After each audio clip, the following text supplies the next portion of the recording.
مشائخ نے حیا کی 10 قسمیں بتائی ہیں۔ ایک فرمایا حیا الجنایہ، جنایت کی وجہ سے حیا محسوس کرنا۔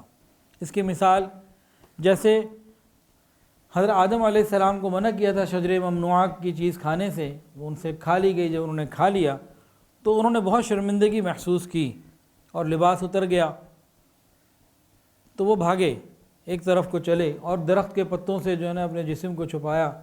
تو اللہ رب العزت نے ان سے پوچھا افرارا منی یا آدم، آدم کیا مجھ سے فرار حاصل کر رہے ہو، مجھ سے بھاگ رہے ہو؟ تو انہوں نے عرض کیا یا اللہ، قال یا ربی بل حیا منک، یا اللہ آپ سے حیا آ رہی ہے، آپ سے کہیں دور نہیں ہو رہا، آپ سے حیا آ رہی ہے۔ اپنے بدن کو چھپانے کے لیے پتے تلاش کر رہا۔ حیا التقصیر، تقصیر کی وجہ سے حیا کا محسوس ہونا۔ اس کی مثال جیسے کہ حدیث کے اندر آتا ہے نا، اللہ تعالیٰ نے فرشتوں کو پیدا کیا اور فرشتے جب سے پیدا ہوئے ہیں، جن کو عبادت کے لیے پیدا کیا ہے، کوئی سجدے میں ہے، کوئی رکوع میں ہے، کوئی قیام میں ہے، کوئی اللہ کی تعریف بیان کر رہا ہے، اور جب سے پیدا ہوئے آج تک کر رہے ہیں اور قیامت تک کرتے رہیں گے، اور قیامت کے دن ان کو حیا آئے گی یا اللہ ہم تو کچھ بھی نہ کر سکے۔ ایک حیا کی یہ قسم ہے، حیا التقصیر۔ تیسری ہے حیا الاجلال، کسی کے جلال کی وجہ سے حیا کرنا۔ یہ حیا معرفت الہی کی وجہ سے آتی ہے۔ انسان کے اندر جتنی اللہ تعالیٰ کی معرفت بڑھتی چلی جاتی ہے اتنی اس کو اللہ تعالیٰ سے پھر حیا محسوس ہوتی ہے۔ چوتھا ہے حیا الکرمی، کرم کی وجہ سے حیا، جو کریم لوگ ہوتے ہیں ان کے اندر یہ بات موجود ہوتی ہے۔ اس کی مثال جب حضور صلی اللہ علیہ وسلم نے حضرت زینب رضی اللہ عنہ سے نکاح ہوا اور آپ نے ولیمے کی دعوت کی، صحابہ کرام آ گئے، کھانا کھا لیا، اب آپس میں بیٹھ گئے بات چیت کرنے کے لیے، جب گیٹ ٹوگیدر ہو گیا، چلو ذرا کو بات چیت ہو جائے، تو نشست جب لمبی ہونے لگی، نبی علیہ السلام چاہتے تھے کہ یہاں سے چلے جائیں، لیکن مہمان ہیں، حیا کی وجہ سے کہنا مشکل لگ رہا ہے، نہیں کہا جا رہا۔ اللہ رب العزت نے قرآن نازل فرما دیا، فرمایا فَإِذَا طَعِمْتُمْ فَانْتَشِرُوا، فَإِذَا طَعِمْتُمْ فَانْتَشِرُوا، جب تم کھانا کھا چکو اب جاؤ۔ نبی علیہ السلام کی چاہت کو اللہ نے بیان فرما دیا۔ تو یہ حیا ہوتی ہے کہ نبی علیہ السلام نہیں کہہ سکے طبیعت میں حیا کی وجہ سے۔ پانچواں حیا الحشمہ، رعب کی وجہ سے حیا کرنا۔ حضرت علی رضی اللہ عنہ نے ایک مسئلہ پوچھنا تھا، وہ داماد بھی تھے، مسئلہ کچھ ایسا تھا پاکی ناپاکی سے متعلق، تو ان کو حیا آئی کہ میں ڈائریکٹ کیوں پوچھوں، تو انہوں نے ایک اور ساتھی کو کہا، حضرت مقداد رضی اللہ تعالیٰ عنہ کو، حضرت مقداد رضی اللہ عنہ کو، کہ آپ یہ بات مجھے پوچھ کے بتا دیں۔ پھر انہوں نے پوچھ کے بتایا۔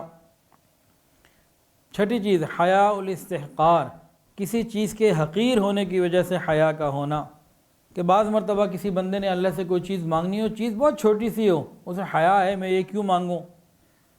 تو ایک روایت کے اندر آتا ہے حضرت موسیٰ علیہ السلام نے کہا یا اللہ مجھے بعض مرتبہ کسی دنیا کی چیز کی حاجت پیش آتی ہے، لیکن چیز بڑی چھوٹی سی ہوتی ہے تو مجھے سمجھ نہیں آتا میں آپ سے کیسے مانگوں، بڑی حیا آتی ہے اتنی سی چیز۔ تو اللہ تعالیٰ نے فرمایا کہ مجھ سے مانگا کرو، چاہے آٹے کے لیے نمک ہی کیوں نہ ہو اور بکری کے لیے چارہ ہی کیوں نہ ہو، بڑی سے بڑی چیز ہو یا چھوٹی سی چھوٹی چیز مجھ ہی سے مانگا کرو۔ ساتواں حیا المحبہ، محبت کی وجہ سے حیا ہونا، محب اور محبوب کا جو ایک تعلق ہوتا ہے اس کی وجہ سے حیا کا ہونا۔ آٹھواں ہے حیا العبودیہ، عبادت کی وجہ سے، عبودیت کی وجہ سے حیا کا ہونا۔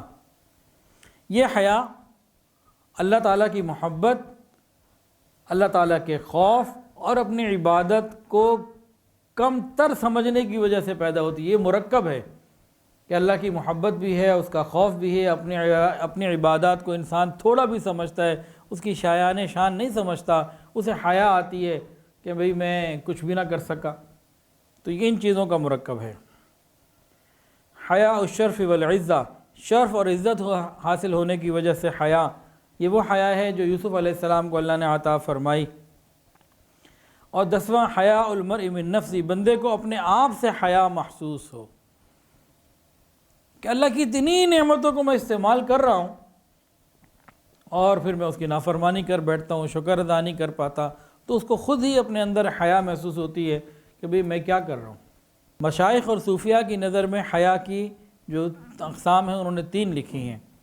فرماتے ہیں تعظیم الہی کی وجہ سے حیا، اللہ کی عظمت کی وجہ سے حیا، اس حیا کی وجہ سے بندہ اللہ کی نافرمانی سے یعنی گناہ کرنے سے بچ جاتا ہے۔